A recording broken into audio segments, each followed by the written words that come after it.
Perlakuan sewenang-wenang yang diduga dilakukan oleh pemilik UD Santosa Sil Janwadiana kepada karyawannya kini tengah menjadi perbincangan. Janwadiana disebut telah melakukan pemotongan gaji terhadap karyawannya secara tidak wajar sebesar Rp150.000 per hari jika tidak masuk kerja. Dilansir dari Kompas.com, potongan gaji sebesar Rp150.000 per hari akan diterapkan pada karyawannya yang tidak masuk kerja. Keterangan ini disampaikan salah satu mantan karyawan Diana, Peter Erwil Sitorus. Dirinya mengatakan perusahaan menerapkan denda besar apabila karyawan tidak masuk kerja, Kamis 17 April 2025. Tak hanya itu, jika karyawannya tidak masuk lebih dari 1 hari, maka dikenakan potongan gaji di hari berikutnya sebesar Rp80.000 per harinya. Peter juga menyebut karyawan tidak diberikan kompensasi atas lembur serta pemberian gaji di bawah UMK.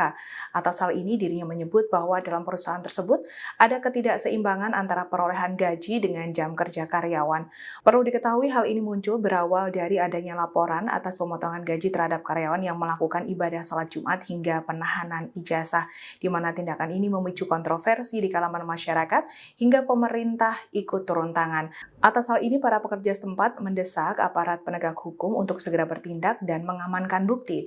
Meski demikian, pemerintah telah melakukan upaya untuk melakukan pendekatan kepada perusahaan tersebut dan masih dalam penyelidikan dengan pihak terkait.